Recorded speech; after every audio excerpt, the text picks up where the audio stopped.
will now begin the 8th lecture on 1 Samuel. We will begin with 1 Samuel chapter 18. The title is Saul Attempts to Kill David. Let's look at the main points. First, Jonathan loves David, verses 1 through 3. Second, David is given a high rank in the army, verses 4 through 5. Third, Saul attempts to kill David, verses 6 through 19. Fourth, Saul gives his daughter Michal to David as his wife, verses 20 through 24. Verse 1. After David had finished talking with Saul, Jonathan became one in spirit with David, and he loved him as himself. In chapter 17, David defeated the great Goliath. Jonathan saw this and loved David.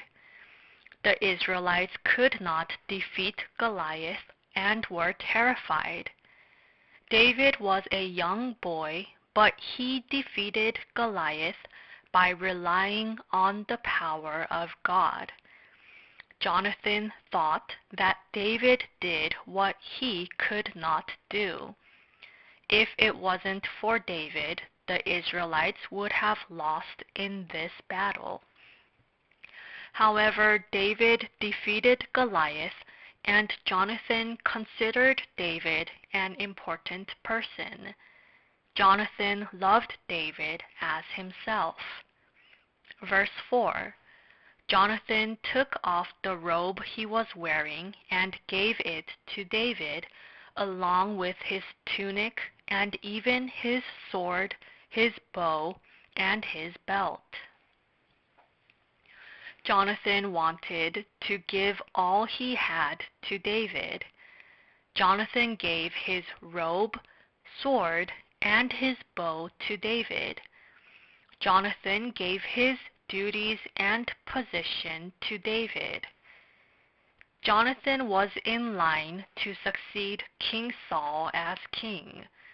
Jonathan was next after King Saul. Yet Jonathan gave it to David.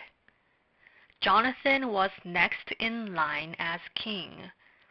If his father Saul died, Jonathan would become king. However, Jonathan thought that it would be better for David to become king than for him to become king. Jonathan handed over his rights for God's kingdom and glory. Jonathan gave his duties, position, and authority to David. We too must put aside our selfishness and have faith that focuses on the church. Verse 5. Whatever Saul sent him to do, David did it so successfully that Saul gave him a high rank in the army. This pleased all the people and Saul's officers as well. David acted wisely wherever he went and with whatever he did. David acted with faith and always gained victory in battle. Hence, Israel became rich and powerful. Verses 6 through 7.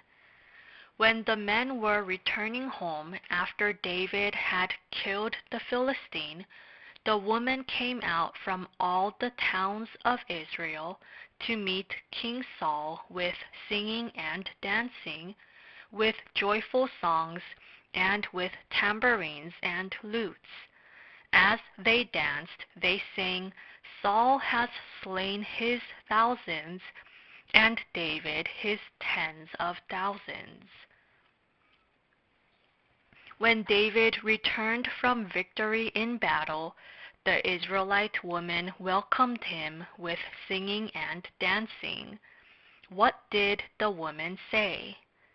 "Saul has slain his thousands, and David his tens of thousands. The women should not have said this. They lifted up men. Saul was king at the time, yet the woman lifted up David more than King Saul. This made Saul anxious. King Saul thought that his kingship was unsafe. Saul became jealous of David and tried to kill him. The women were rash and wrong in singing in this way. Even if David had done well, the women should have praised King Saul more than David. We must act according to order. Verse 10. The next day an evil spirit from God came forcefully upon Saul. He was prophesying in his house while David was playing the harp as he usually did. Saul had a spear in his hand. Saul was becoming more ruined and tormented by the evil spirit. David was playing the harp as he usually did. Saul then hurled his sword twice and tried to kill David. Saul did not act with faith. Saul should have known that it was by God's grace that he was made king. His kingship was in God's hands and was wholly under God's sovereignty. If it was God's plan that David become king, no one could stop it. God would protect David no matter how many times Saul tried to kill David. Saul did not think about God's will, but was busy trying to keep his throne. Verse 12. Saul was afraid of David because the Lord was with David, but had left Saul. The Lord left Saul and was with David. David always acted with faith. God protected David so that David would become king. However, Saul wanted to take David as his son-in-law and to use it to his advantage to kill David. In verse 17, Saul first tried to give his eldest daughter Merab to David. Later, Saul gave Merab to someone else. Verse 20. Now Saul's daughter Michal was in love with David, and when they told Saul about it, he was pleased. Saul then wanted to give his daughter Michal to David. In verse 25, Saul told David that he would have to bring 100 Philistine foreskins for the price of the bride. Hence, David brought 200 Philistine foreskins so that he might become the king's son-in-law. Verse 27. David and his men went out and killed 200 Philistines. He brought their foreskins and presented the full number to the king so that he might become the king's son-in-law. Then Saul gave him his daughter Michal in marriage. Saul said this so that David would fight against the Philistines. Saul hoped that David would die in the hands of the Philistines. However, David courageously went and killed 200 Philistines and brought their foreskins. Saul could not kill David no matter how hard he tried. We humans cannot stop God's works. We must not persecute believers. We must help and work with the small ones of faith. Verse 28.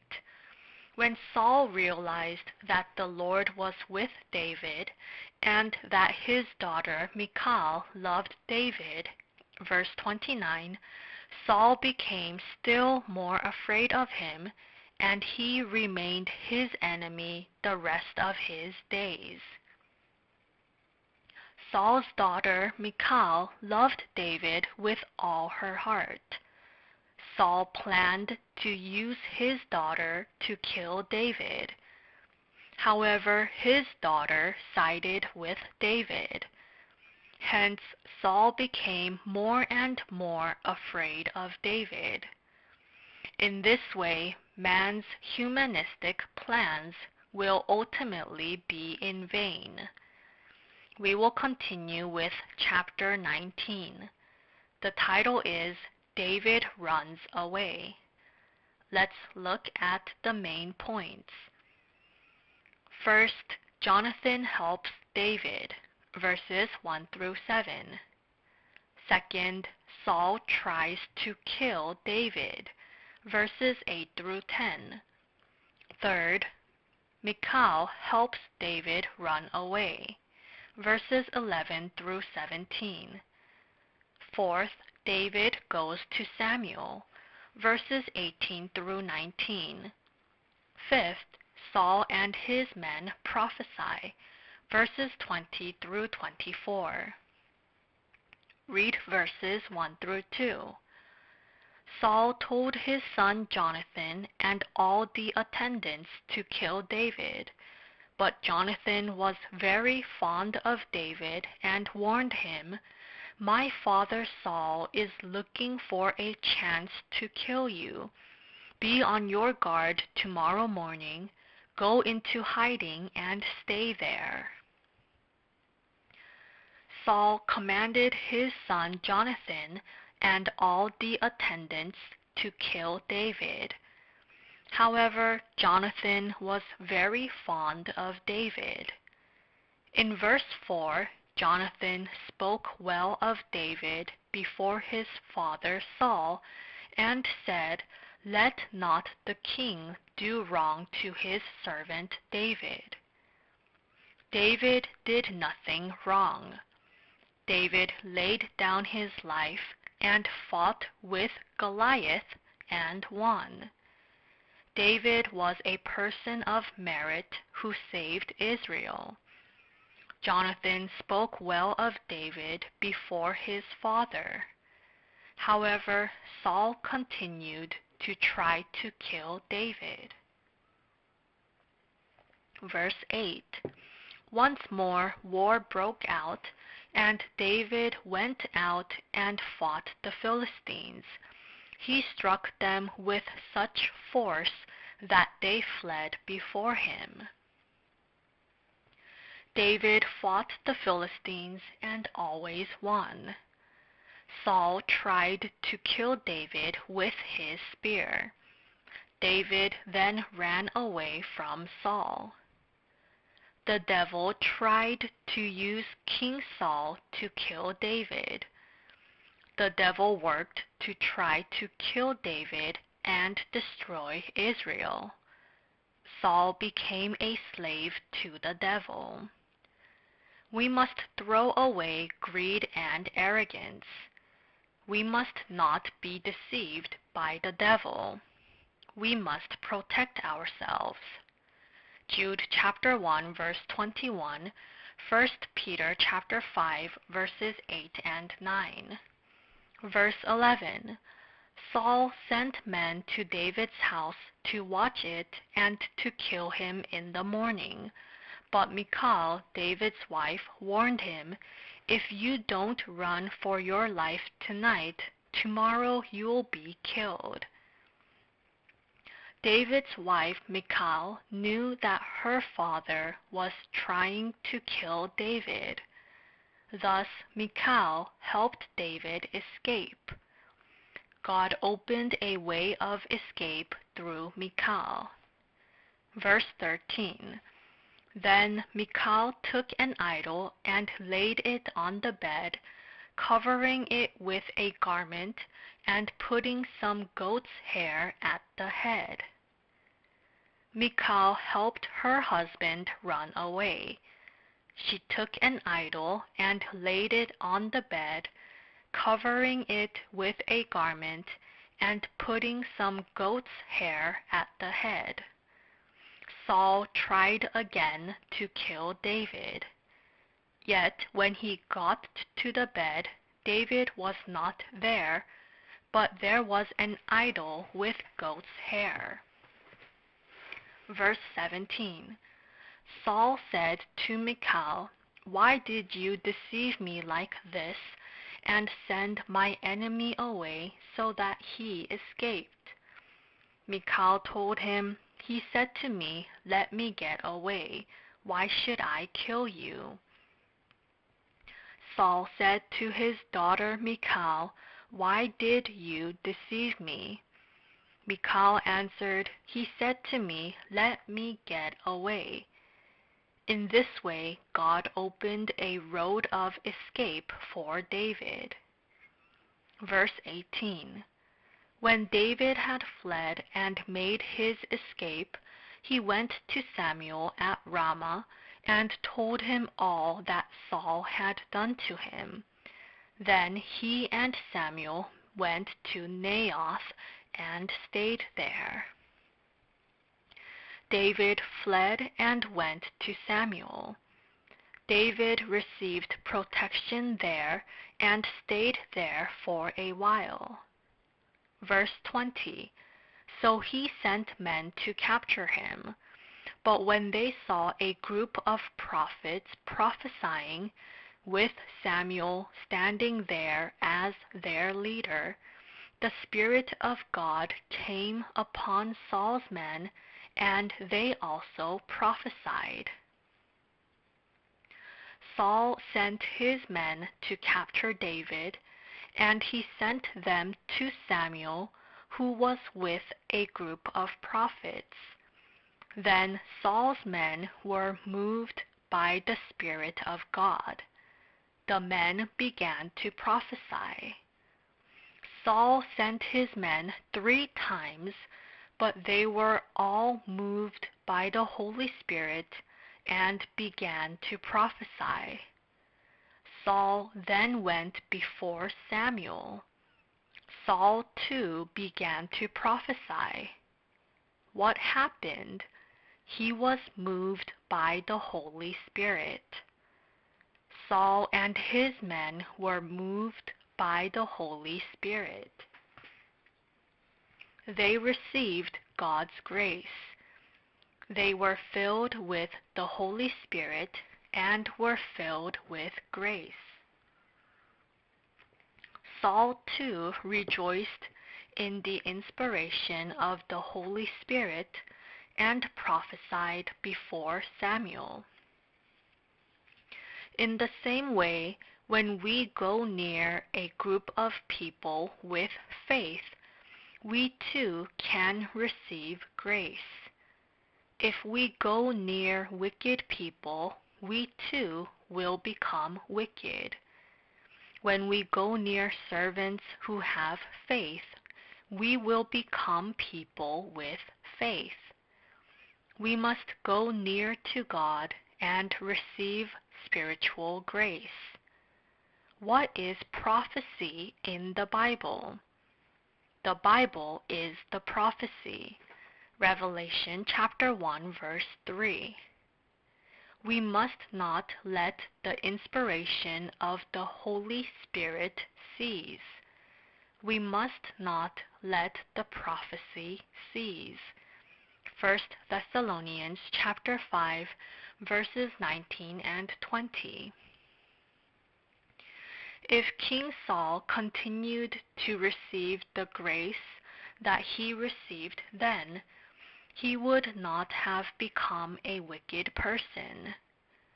Therefore, we believers must always live in the midst of the grace of the Holy Spirit. Then we will be able to defeat sin and wickedness.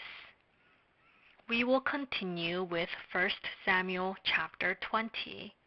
The title is David and Jonathan. Let's look at the main points. First, David asks Jonathan to find out how Saul feels, verses 1 through 11. Second, Jonathan and David make a covenant, verses 12 through 16. Third, David and Jonathan make a signal, verses 17 through 23. Fourth, Jonathan finds out that Saul intends to kill David, verses 24 through 34. Fifth, Jonathan and David part ways, verses 35 through 42. Read verses 1 through 2. Then David fled from Naioth at Ramah and went to Jonathan and asked, "What have I done? What is my crime? How have I wronged your father that he is trying to take my life?" "Never," Jonathan replied. "You are not going to die. Look, my father doesn't do anything, great or small, without confiding in me. Why would he hide this from me? It is not so." David fled from Naioth at Ramah and went to Jonathan. David wanted to find out how Saul felt. David wanted to know whether or not Saul wanted to kill him. Jonathan met David and comforted him. Verse 4. Jonathan said to David, "Whatever you want me to do, I'll do for you." Jonathan truly helped David when David was in trouble. Jonathan was willing to make whatever sacrifices he could to save David's life. A true friend helps his friend in times of need. Proverbs chapter 18, verse 24. Jonathan did his best so that his father wouldn't kill David. Verse 5. So David said, "Look, tomorrow is the new moon festival, and I am supposed to dine with the king. But let me go and hide in the field until the evening of the day after tomorrow." The men normally dined with the king on the first day of the month. King Saul sat and ate with many people, but David's seat was empty. King Saul asked Jonathan, "Why hasn't David come?" Jonathan defended David. Verse 6. "If your father misses me at all, tell him, David earnestly asked my permission to hurry to Bethlehem, his hometown, because an annual sacrifice is being made there for his whole clan." Jonathan said, "David earnestly asked me for permission to go to Bethlehem." Saul then flared up in anger. Verse 12. Then Jonathan said to David, "By the Lord, the God of Israel, I will surely sound out my father by this time the day after tomorrow. If he is favorably disposed toward you, will I not send you word and let you know?" Jonathan told David that he would sound out his father and send him word. Verse 16. So Jonathan made a covenant with the house of David, saying, May the Lord call David's enemies to account. Jonathan and David made a covenant with each other. Verse 17.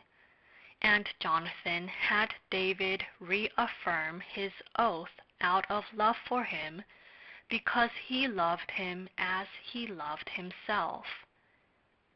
Jonathan had David reaffirm his oath out of love for him. Jonathan did whatever he could to protect David.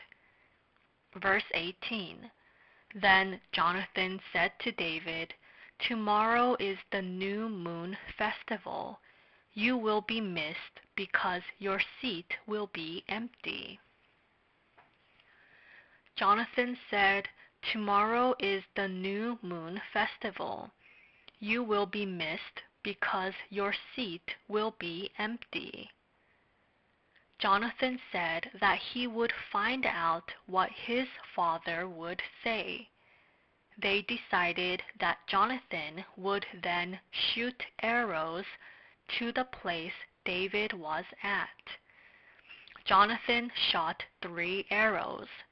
He told his servant, The arrows are beyond you. When David saw this, he was to run away. If King Saul planned to kill David, Jonathan would shoot the arrows past the boy. If Saul did not intend to kill David, Jonathan would shoot the arrows on one side of the boy. What was this signal? It was a sign for David to return. They decided to use these signals. Verses 24 through 25. So David hid in the field, and when the new moon festival came, the king sat down to eat. He sat in his customary place by the wall, opposite Jonathan, and Abner sat next to Saul, but David's place was empty. When the new moon festival came, David's seat was empty.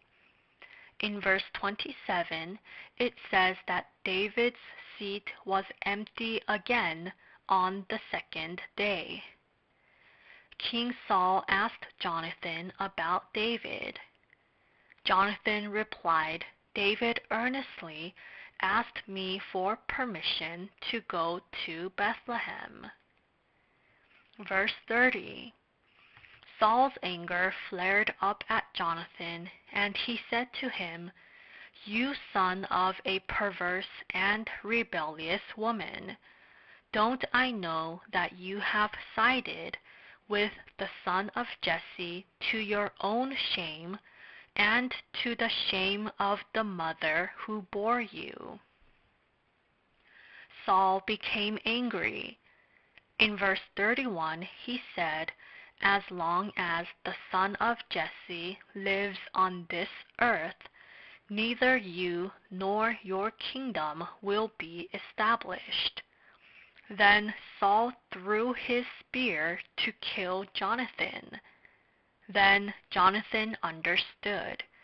He realized that his father had continuously intended to kill David. This was heartbreaking.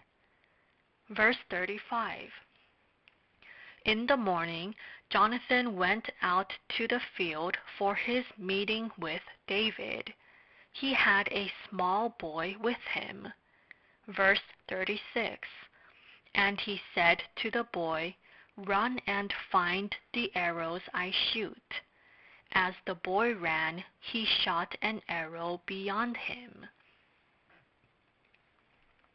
Jonathan went out to the field for his meeting with David, and he had a small boy with him. Jonathan shot his arrows. he shot an arrow beyond the boy. Then Jonathan said, "Isn't the arrow beyond you? Hurry, go quickly." Jonathan gave the signal. Then Jonathan sent the boy away. Then David and Jonathan met.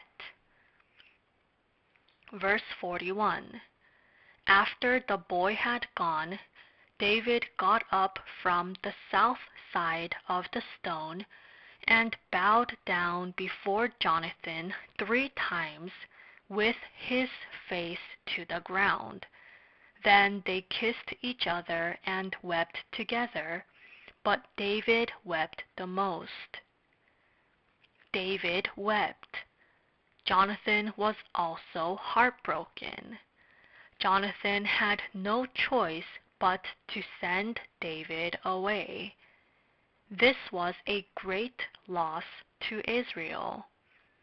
It would have been great for Jonathan and David to build up Israel together, but Saul continued to try to kill David.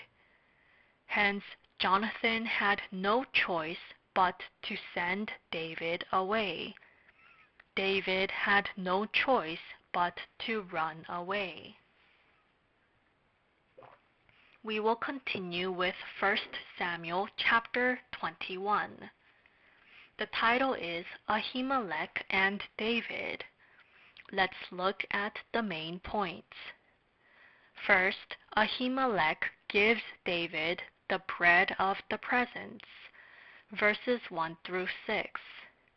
Second, David receives Goliath's sword, verses 7 through 9.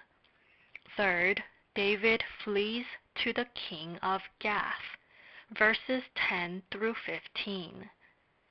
Read verses 1 through 2. David went to Nob to Ahimelech the priest. Ahimelech trembled when he met him and asked, "Why are you alone? Why is no one with you?" David answered Ahimelech the priest, "The king charged me with a certain matter and said to me, 'No one is to know anything about your mission and your instructions. As for my men, I have told them to meet me at a certain place.'" David escaped from Saul and went to a place called Nob. There he met Ahimelech the priest. The priest welcomed David with trembling. This was because David was an important person. There were also important incidents wherever David went. Ahimelech thought that something might happen because David was there.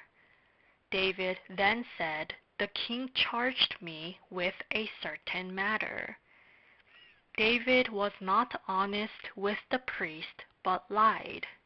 He should have been honest.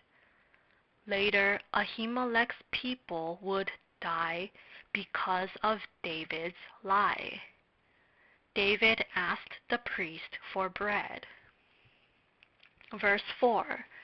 But the priest answered David, "I don't have any ordinary bread on hand. However, there is some consecrated bread here, provided the men have kept themselves from women." The priest said, "I don't have any ordinary bread. However, there is some consecrated bread here." The consecrated bread was the bread of the presence that was sacrificed to God. This bread was bread that was given to God. No one except the priest was allowed to eat this. David was not allowed to eat the bread because he was not a priest. However, the priest said that he would give him the bread provided the men had kept themselves from women. This meant that only those who were godly before God could eat the bread. The priest most likely asked God, chapter 22, verse 10. It was not wrong of the priest to give the consecrated bread to David, for it agreed with God's will. Matthew chapter 12, verses 3 and 4. David ate bread when his life was at risk. God told the people that no one except the priest was to eat the holy bread. The fundamental meaning behind this was that God's holy things were not to be made crude. David was a man specially used by God, and he was allowed to eat the bread.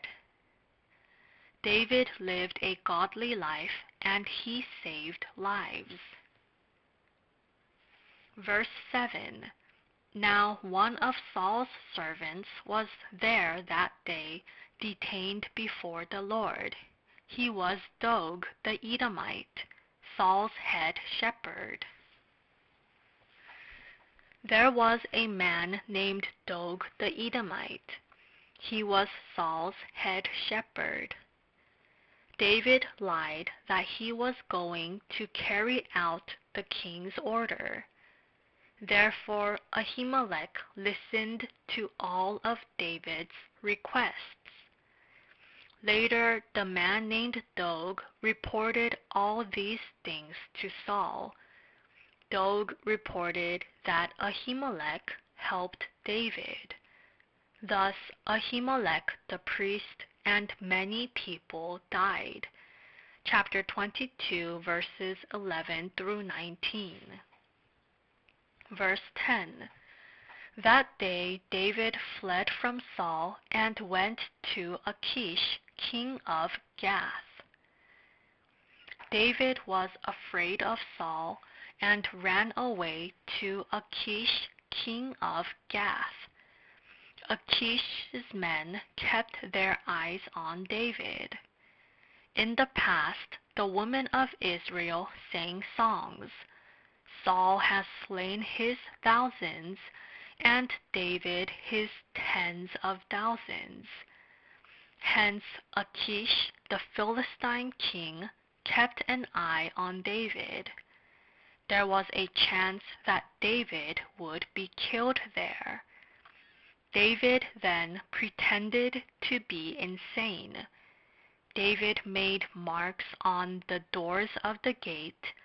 He let saliva run down his beard, and he pretended to be insane. King Achish then said, "He is insane. Chase him out." David was a good actor. David escaped a dangerous situation, but he was wrong in going to King Achish in the first place. David was also wrong in fearing men. David was not truthful. We must always be truthful before God.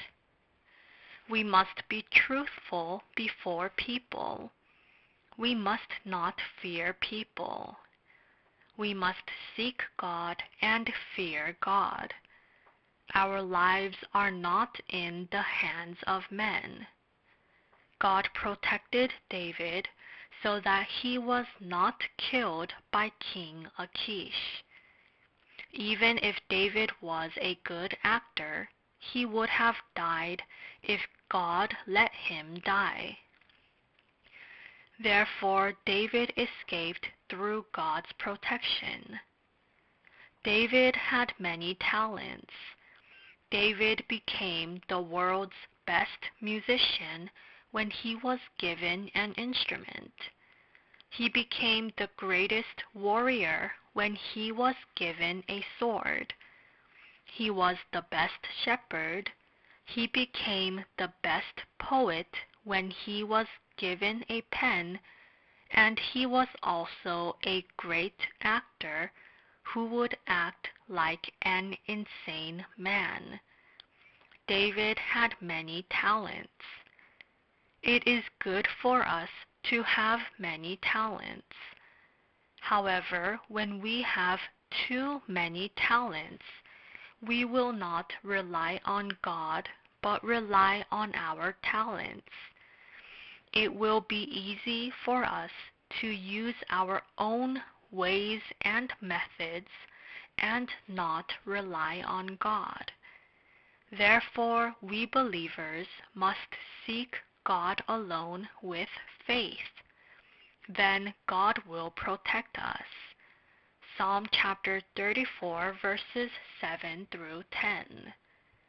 Here we will conclude the 8th lecture on 1 Samuel. Thank you.